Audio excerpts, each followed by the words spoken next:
So we have a lot of peas, and we're going to make chip candies, snow peas chips candy. So I've already pre-washed this, and I haven't cut most of the strings is not yet cut because I don't want to boil this one cut because I don't want the skin to break. So I'm gonna boil it with this with the strings at the end. I have a water boiling here. I'm gonna put about some kosher salt, 1 tablespoon or more of kosher short. The kosher short is it will preserve the beans and it will also season it, so it will taste really good. So now we're gonna slowly put our peas in there so that we want to maintain the boiling point of the water as we add the peas. So what we're gonna do here is basically we just wanna blanch it. So after the boiling water, we're gonna put this one in a hot water bath, cold water bath. Just a quick blanch. We don't wanna really cook it. So we're just gonna fold this one now and transfer this in our cold water bath. This one is ice cold water. So we want a quick transition from hot to cold. So we're gonna leave this one here to let it cool down. After we cool this down, we then gonna drain this. Gonna just drain this thing. And then we're gonna allow this one to dry overnight before we process and before we season it. It's still hot. Just let it cool down. Just make sure it's drained. I'm gonna put that in our drainer and then let it sit there overnight. So we drain this overnight. Now it's ready to marinate it.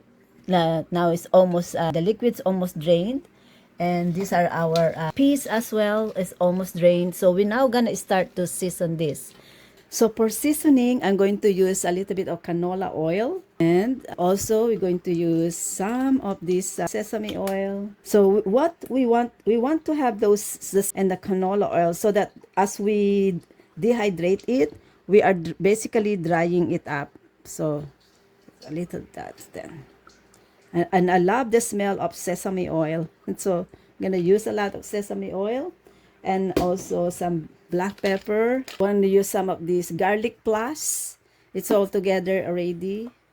There's some garlic plus on it. I like the good thing of garlic plus, it will give that garlic smell that I like to achieve. And also, I'm also using some turmeric powder, and we'll have to put all the nutrition that we can.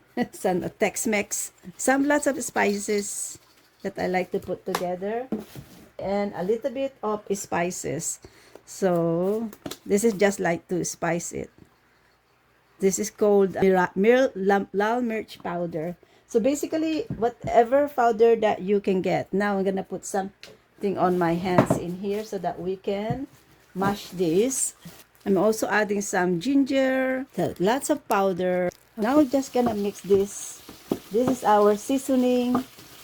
I'm gonna start with the little amount of the beans. Let's go start with the small amount of the beans.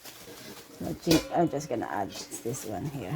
Just a small amount there. So put some here, small amount of beans. So just gonna mix this. So just we can marinate it for a few hours, about 4 to 6 hours of marinating it in here.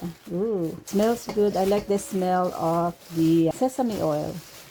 So this one, I'm not adding salt in here because we already boiled this with salt.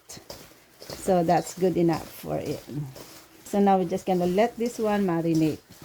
And then we're gonna ready to dry this. This is our bean chips. Just like potato chips, this will be the bean chips. So now just let this one marinate.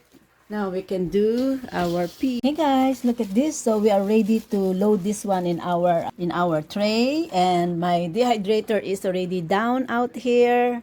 Now we're just gonna load this one, and we're basically ready to process this in a dehydrator. So we're just gonna line this up one at a time. Guys, we're finished loading our beans.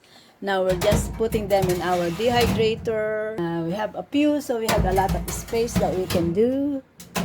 This is perfect. This one too. It's good. And I think I want this one on just probably here, so I can get more.